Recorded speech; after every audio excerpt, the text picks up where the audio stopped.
Abra a Bíblia comigo em Mateus, capítulo 26, versículo 36. A gente hoje comemora a ressurreição de Cristo. Nossa Páscoa não é a Páscoa judaica, como alguns pensam, porque a Páscoa judaica ela tinha um outro significado, não diferente, mas é importante que a gente entenda que quando o povo de Israel foi sair do Egito, então Deus deu uma ordem para que eles sacrificassem um cordeiro e pegassem o sangue e passassem nos umbrais da porta. Porque à noite o anjo da morte viria. E quando esse anjo visse a marca, ele passava por cima daquela casa. Então Páscoa significa passar por cima.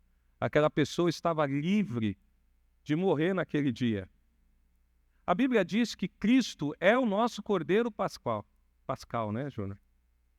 Ele é o nosso cordeiro.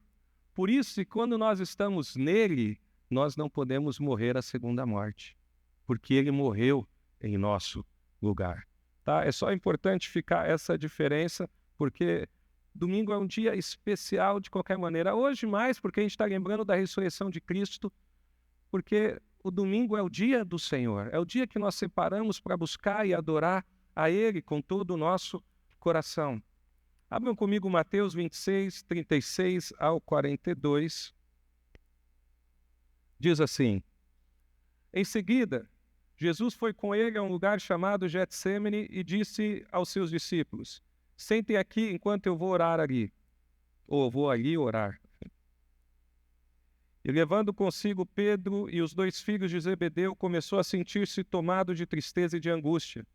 Então lhes disse: A minha alma está profundamente triste até a morte. Fiquem aqui e vigiem comigo. E adiantando-se um pouco, prostrou-se sobre o seu rosto, orando e dizendo: Meu Pai, se é possível, que passe de mim este cálice.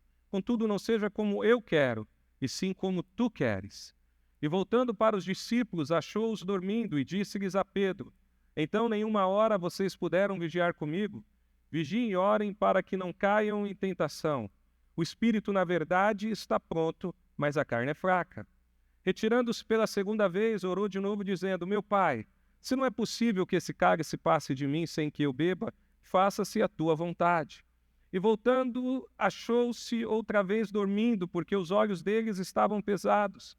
Deixando-os novamente, foi orar pela terceira vez, repetindo as mesmas palavras. Então voltou para os discípulos e disse-lhes: Vocês ainda estão dormindo e descansando. Eis que é chegada a hora, e o Filho do Homem está sendo entregue nas mãos de pecadores. Levantam-se, vamos embora, eis que o traidor se aproxima. Feche os seus olhos por um instante. Pai, graça nós te damos nessa manhã, Deus, pelo privilégio de estarmos aqui, ó Deus, lembrando da sua ressurreição, da sua morte e da sua ressurreição na cruz.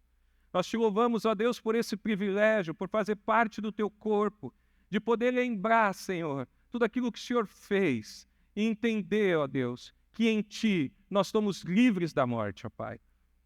Assim nós oramos em nome de Jesus. Amém.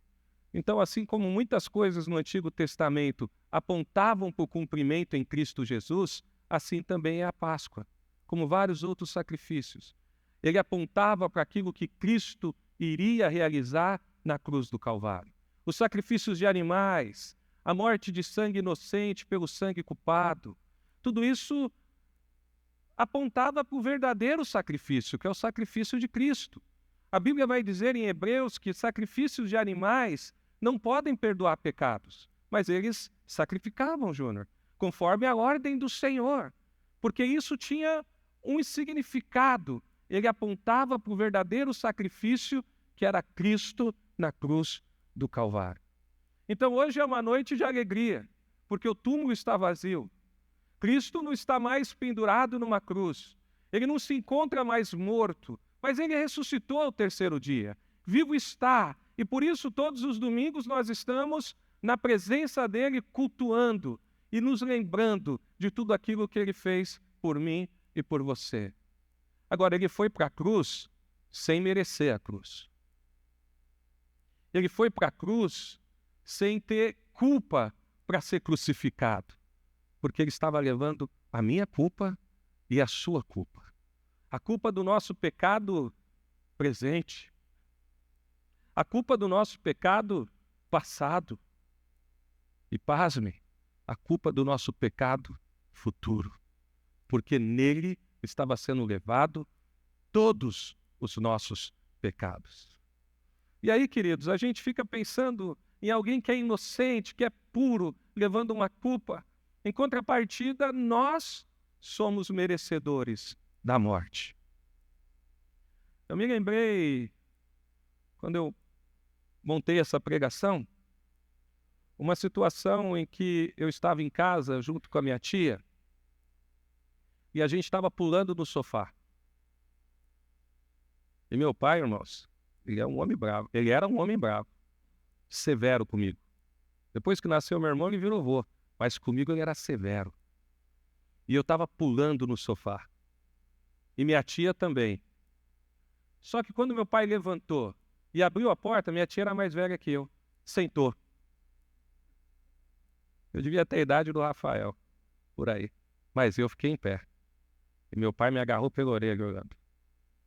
E torceu, porque ele só não puxava, ele torcia. E eu fiquei muito bravo. Eu fiquei muito chateado. Eu fiquei indignado, porque não era só eu. Era eu e minha tia que estava pulando. Mas era um castigo justo. Porque eu estava em desobediência. Eu sabia que não podia pular, mas eu estava pulando. Então eu era merecedor da punição. Naquela época as coisas eram diferentes de hoje. Eu era merecedor daquela punição. Eu estava apenas sofrendo as consequências do meu erro, da minha desobediência. Mas foi muito ruim aquela correção. Agora imagine se isso acontecesse sem que eu tivesse culpa. Imagine se eu fosse punido por algo que eu não fiz. Agora você transporte isso para aquilo que aconteceu na cruz do Calvário. Porque Cristo não tinha culpa. E Ele não estava levando só os meus pecados e as minhas falhas, Ele estava levando os pecados e as falhas de todos aqueles que iam crer no nome dEle. Então Jesus, Ele estava num momento difícil. Versículo 36 diz: em seguida, Jesus foi com eles a um lugar chamado Getsêmani e disse aos discípulos: sentem aqui enquanto eu vou orar. Ele sabia aquilo que ele ia enfrentar. Ele sabia que ele seria traído por um amigo. Ele sabia que ele seria traído com um beijo. Ele sabia que ele ia levar na cruz o meu, o seu, o nosso pecado. E aí ele reúne com 3 discípulos. Alguns dizem que é os 3 discípulos mais próximos, e eu tenho uma tendência a pensar isso, porque eles estão em tudo. Pedro, Tiago e João, e aí chama esses discípulos, vai mais à frente com os seus discípulos a um lugar para orar, chega ali e pede para que os discípulos orem enquanto ele vai falar com o Pai. Porque o plano de Deus para o homem era um plano que envolvia o preço de um resgate. Não seria algo simples, não seria algo fácil. Hoje parece que está tudo tão simples, tão simplificado. Mas quando nós olhamos para as Escrituras, nós entendemos que o preço do resgate foi um preço de sangue. Foi um preço de morte. Mas não apenas um preço de sangue e de morte, porque quantos outros homens morreram crucificados na cruz? Foi o preço da separação do filho com o pai. Foi o preço do filho assumir o lugar de pecador em nosso lugar e receber sobre ele a ira de Deus que era voltada a nós. Então não foi algo simples. Esse plano envolvia um preço de resgate. Era um plano que envolvia Deus moer o seu próprio filho, como o pastor Júnior leu na abertura do nosso culto. Porque o filho estava assumindo o lugar do pai. E eu tinha um amigo muito querido, Jean, morava em Guaíra, assembleano, e um dia a gente estava num curso de evangelismo e o rapaz perguntou por que Deus gritou, Eli, Eli, lama sabachthani, Deus meu, por que me desamparaste, se Deus era o pai de Jesus? E aí ele disse, porque nesse momento Deus virou as costas para o filho e olhou para aqueles que criam, para o seu corpo, para a sua igreja, para os seus eleitos. porque naquele lugar o Filho estava assumindo o lugar de culpa. Então Cristo é o meio, o único caminho de restauração e salvação para o homem. A gente precisa sempre se lembrar que o homem, ele está morto nos seus pecados. Nós precisamos sempre nos lembrar que o homem, ele é dominado por suas paixões. Mais ainda, o homem é um ser egoísta e voltado a si mesmo. Não estou falando de você, estou falando de mim, de nós. Todos nós temos essa tendência de se voltar a nós mesmos de alguma maneira. Todos nós temos essa tendência de alguma forma, manipular as nossas motivações para aquilo que nos agrada. É inerente à nossa inclinação pecaminosa.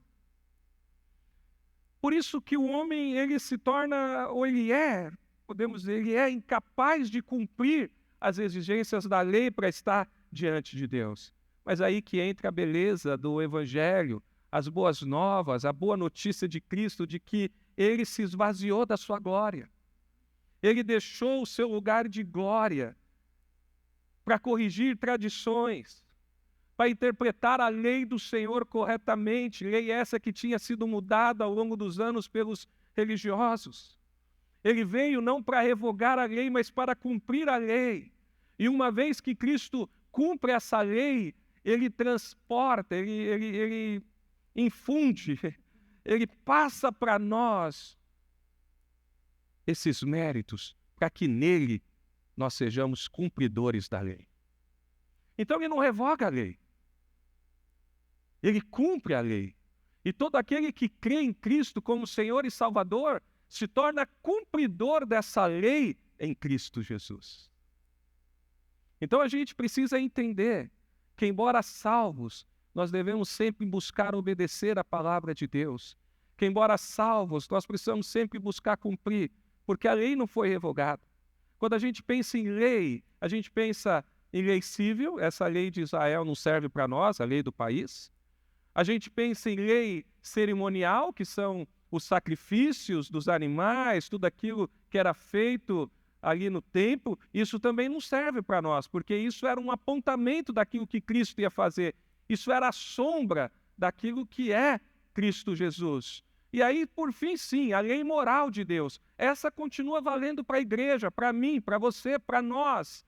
Então, Cristo, ele cumpre a lei de Deus e ele transfere esses méritos para que eu e você pudéssemos estar aqui hoje louvando e agradecendo o nome do Senhor. Então ele veio aqui, depois de se esvaziar da sua glória, para abrir os nossos olhos da cegueira, para abrir o nosso entendimento acerca da salvação, para revelar o mistério da sua palavra, para revelar as profundezas das Escrituras, para descortinar diante de nós que o véu foi rasgado no momento da sua morte. E nós passamos a ter livre acesso ao Pai por meio dele. Então, é algo poderoso, é algo magnífico, é algo maravilhoso. Olha o versículo 37 ao 39. Ele diz assim: levando consigo Pedro e os 2 filhos de Zebedeu, começou a sentir-se tomado de tristeza e angústia. Então lhes disse: a minha alma está profundamente triste até a morte. Fique aqui e vigiem comigo. E adiantando-se um pouco, prostrou-se sobre o seu rosto, orando e dizendo: meu pai, se é possível que passe de mim esse cálice, contudo não seja como eu quero, e sim como tu queres. E aí eu fico pensando, porque a gente sempre quer momentos bons para fazer a vontade de Deus. Nós sempre queremos os melhores momentos, a gente quer estar em paz, a gente quer que corra tudo bem, a gente quer que tudo seja maravilhoso, um mar de rosas. Mas fazer a vontade de Deus às vezes envolve angústia, envolve tristeza. Fazer a vontade de Deus às vezes envolve momentos difíceis. A gente vê que Cristo estava exatamente no centro da vontade de Deus, porque ele é o Deus Filho. Ele estava ali no centro, mas o preço de fazer a vontade de Deus naquele momento envolvia angústia, envolvia tristeza profunda. Hoje nós fizemos a vontade de Deus em alegria. Batizamos, sorrimos, cantamos. A igreja está em festa, nós estamos em festa. mas às vezes também fazer a vontade de Deus envolve angústia e tristeza. Jesus estava profundamente angustiado. Ele sabia o que ele ia enfrentar. Ele sabia que não se tratava apenas de uma morte de cruz, mas tratava-se de levar os nossos pecados na cruz. Tratava-se de levar o salário que eu e você merecemos, que é o salário do pecado, a morte.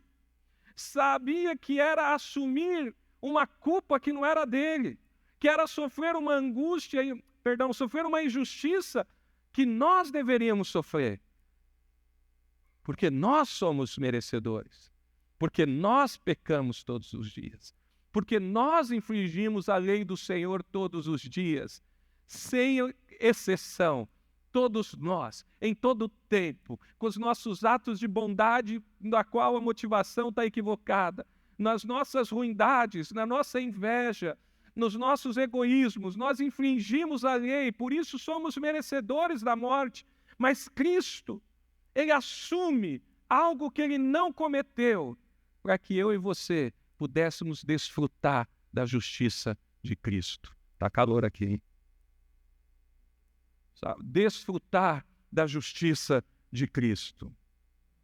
Então, ele assume a culpa de pessoas que são culpadas. E aí eu te pergunto, você já assumiu a culpa de alguém sem ter culpa? Você já assumiu uma culpa que não era sua? Porque não tem coisa pior do que assumir a culpa de alguém. Não tem coisa pior do que falar que ser culpado de algo que você não fez. Já é ruim quando a culpa vem sobre nós, quando nós temos culpa. Agora é muito pior quando a gente não tem culpa alguma. Então, tendo em vista isso, Jesus chama os discípulos para orar. Seu coração está tomado de tristeza, seu coração está angustiado, ele está aflito, ele está inquieto. São sentimentos que o Senhor Jesus estava sentindo ali no Getsêmani, a ponto de suar gotas de sangue. Então ele se dirige a um lugar separado, ele deixa os discípulos num lugar e vai um pouco mais à frente para orar, e ele chega ali e começa a orar ao Senhor. Mas ele antes recomenda que os seus discípulos vigiem com ele nesse momento. Então ele faz uma oração dizendo: olha, Pai, se é possível, passa-se de mim este cálice. Ele ora ao Pai falando: olha, se for possível, passa isso diante de mim. E nos ensina: contudo, seja feita a tua vontade. E volta aos discípulos, versículo 40 ao 45. E voltando-se para os discípulos, achou-os dormindo e disse a Pedro: então nenhuma hora vocês puderam vigiar comigo. Vigiem e orem, para que não caiam em tentação. O espírito, na verdade, está pronto, mas a carne é fraca. Então ele volta, e quando ele volta para buscar falar ali com os discípulos, ele encontra os discípulos dormindo. É como se os discípulos não tivessem entendido a seriedade do que estava acontecendo. É como se os discípulos tivessem deixado Cristo sozinho naquele momento de angústia, porque eles foram e dormiram. Tranquilamente, Orlando.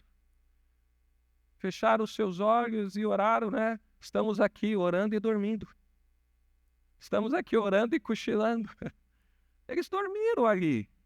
Eles não se preocuparam, não entenderam aquele momento. Mesmo diante da fala de Cristo, os discípulos não conseguem permanecer acordados. Foram encontrados dormindo. Como eu disse, não houve discernimento do momento por parte daqueles que estavam com Cristo. Muitas vezes, igreja, muitas vezes, as pessoas não discernem o que está acontecendo. As pessoas não discernem o que envolve fazer a obra do Senhor, muitas vezes. Não conseguem compreender o agir de Deus e o mover de Deus e às vezes, inclusive, começa a criticar a igreja sem compreender que Deus está no controle. Então Jesus volta, encontra eles dormindo e diz: olha, vigiem, orem, para que vocês não caiam em tentação. É como se ele estivesse dizendo: olha, estejam alertas para não pecar. A gente precisa orar para discernir os fatos. Cristo sabia que estava para ser traído. Cristo sabia que ele estava para ser entregue a um julgamento e morte. Ele sabia que ele iria ser julgado injustamente. Ele sabia que ele estaria diante de homens maus, testemunhando falsamente contra ele. Ele sabia que depois de uma semana, porque na semana anterior da crucificação de Cristo, ele adentra Jerusalém sobre um jumentinho, e o povo grita: Hosana, Hosana, ao Rei dos Reis.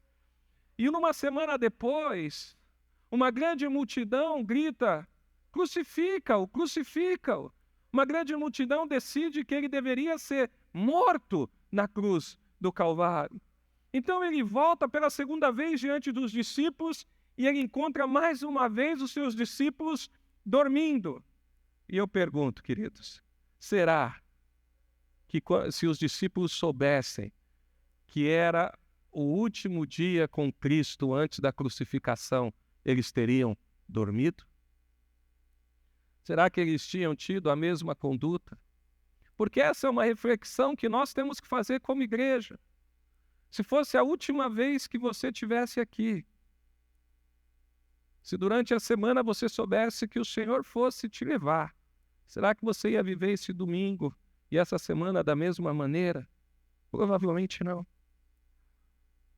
E nós precisamos ter compreensão a respeito disso. Compreensão de que nós precisamos desejar a vontade do Senhor acima da nossa vontade, acima da nossa vergonha, acima do nosso orgulho, acima das nossas motivações. Porque muitas vezes a igreja dos nossos dias se encontra nessa situação dos discípulos dormindo. Às vezes nem mesmo querendo entender o que está acontecendo. Porque só querem viver a vida sem compromisso, sem verdade, sem fé. Querem apenas tocar o dia a dia como se viesse um dia após o outro. Mas nós, como cristãos, precisamos estar atentos para discernir aquilo que Deus tem feito em nosso meio. Versículo 46 diz assim, antes disso, no versículo 43, diz assim: e voltando-se achou outra vez dormindo, porque os olhos deles estavam pesados. Deixando-os novamente, foi orar pela terceira vez, repetindo as mesmas palavras. Então voltou para os seus discípulos e disse: vocês ainda estão dormindo e descansando? Eis que é chegada a hora, o Filho do Homem está sendo entregue nas mãos de pecadores. E aí o versículo 46 diz assim: levantem-se, vamos embora, eis que o traidor se aproxima. E aí quando a gente pensa no traidor, o traidor era alguém de confiança de Cristo. A Bíblia diz em Salmos, chega a chamar de amigo. Judas, que era o traidor, era o único dos 12 apóstolos da tribo de Judá, da mesma tribo de Cristo. E ele era alguém que tinha confiança de todos os outros, porque ele era tesoureiro. Ele era o camarada que andava com a bolsa. Ele era um ladrão, porque ele roubava da bolsa. Mas ele era alguém que era o tesoureiro. Era como a Elaine. Só que a Elaine não é ladra. A Elaine é uma mulher de Deus, que toda a igreja confia. Judas era aquele que tinha a confiança de todos os outros discípulos, mas ele era alguém que amava o dinheiro, ele era alguém que amava a si mesmo, ele era alguém que não merecia a confiança que tinha de Cristo das outras pessoas. E Jesus, antes de ser entregue, vai sofrer essa traição de Judas. E quando ele percebe, ele já havia dito, e quando Judas vem vindo, ele acorda os discípulos e fala: olha, o traidor se aproxima. e o traidor chega e dá-lhe um beijo no rosto. E Jesus é pego, então, pelos pecadores. Por homens que o odiavam sem razão. Por homens que queriam matar porque ele fazia o bem. Por homens que não queriam Cristo ali no meio porque Cristo curava no dia de sábado. Porque Cristo fazia o bem, porque Cristo pregava a verdade, porque Cristo interpretava a lei corretamente. Então Cristo é pego. E ele é levado para um julgamento totalmente desonesto. E diante daquele julgamento desonesto, Cristo é acusado indevidamente. É testemunhado que Cristo blasfemou contra Deus. Ele é acusado de coisas que ele não fez. E além do julgamento de palavras, que é uma violência terrível, as palavras, porque ofendem, palavras ditas não voltam atrás. Ofendem. Cristo sofre agressões. Ele toma tapa no rosto. Que é humilhação maior do que um tapa no rosto? Na verdade, eu acho que tem uma humilhação maior, o cuspe, a saliva. Cristo recebe uma saliva no rosto. Tudo isso debaixo de sátiras, de risada. Eles colocam em Cristo um manto para tirar sarro dele como se ele fosse o rei. Pega uma coroa de espinho no lugar de uma coroa de um rei e crava na sua cabeça. Batem com caniço sobre a sua cabeça. Falam, olha, se tu és o Filho de Deus. E sobre a sua cabeça na cruz colocam Rei dos Judeus. Toda essa sátira, as pessoas olhavam e balançavam a cabeça. As suas roupas são rasgadas. A Bíblia diz que foram lançados sorte com as suas roupas. Irmãos, hoje está muito comum a mulher andar quase nua na rua, o homem andar quase nu na rua. As pessoas não têm mais pudor nenhum. Não tem mais vergonha, não tem mais nada. Só você olhar a rede social, você vai ver que as pessoas não têm mais esse cuidado e essa prudência. Mas imagina um homem santo como Cristo. Rasgar as suas roupas, ficou nu diante de homens maus. Furaram as suas mãos, furaram os seus pés. As pessoas olhavam, tu não és o Cristo, então desce daí. Cristo podia descer, mas fazia parte do plano de Deus ele ser separado do Pai por causa de mim e de você. Então, como homem, ele morre na cruz. Ele diz, Pai, nas tuas mãos entrego o meu espírito. Suspira. Antes, porém, ele grita, telestai, né? Está consumado. Está consumado. Ele faz aquilo que precisava ser feito para que nós fôssemos salvos. Então, Cristo entrega o seu espírito. Ele é morto. Traído por 30 moedas, porém, no momento da sua morte, tudo fica escuro. E o céu, o véu do templo é rasgado. Agora não tem mais santo e santíssimo. Todos nós podemos se achegar diante de Deus. O corpo dele é tirado, é colocado dentro de um túmulo. E ali eles colocam vigias para ficarem olhando, porque sabiam que ele havia falado que iria ressuscitar. Não são 3 dias completos, viu, irmãos? 3 é uma referência aqui. Ele morreu na sexta e ressuscitou no domingo. Tem que ficar fazendo muita mágica para mudar essa conta aí. Ele morreu na sexta e foi ressuscitado no domingo. E no domingo pela manhã os discípulos vão ao encontro dele. E quando elas chegam no encontro, o túmulo está vazio. O anjo diz, ele não está mais aqui. Ressuscitou. Isso é Páscoa. Isso é a Páscoa que nós comemoramos. Cristo está ressuscitado. Ele vive. E porque ele vive, nós também vivemos. E porque ele vive, nós temos uma esperança por toda a eternidade. E porque ele vive, nós nos alegramos como corpo, em unidade, como igreja. Por isso, nós precisamos sempre louvar ao Senhor. Por isso, nós precisamos aprender com ele e confiar nos planos de Deus, mesmo quando não há paz, quando há somente angústia. Por isso, nós devemos vigiar e orar, tanto no momento da alegria como no momento de dor, porque Ele sofreu, porque Ele morreu por nós. Por isso, podemos crer e confiar. Feche os seus olhos. Curve a sua cabeça nessa manhã.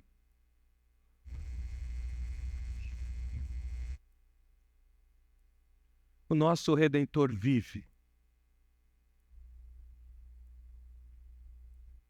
Talvez você nunca tivesse entendido o Evangelho dessa forma. Talvez nem mesmo você tivesse entendido o significado de Páscoa para nós como cristãos. Mas hoje, você entendeu e ouviu que Cristo é o nosso Cordeiro.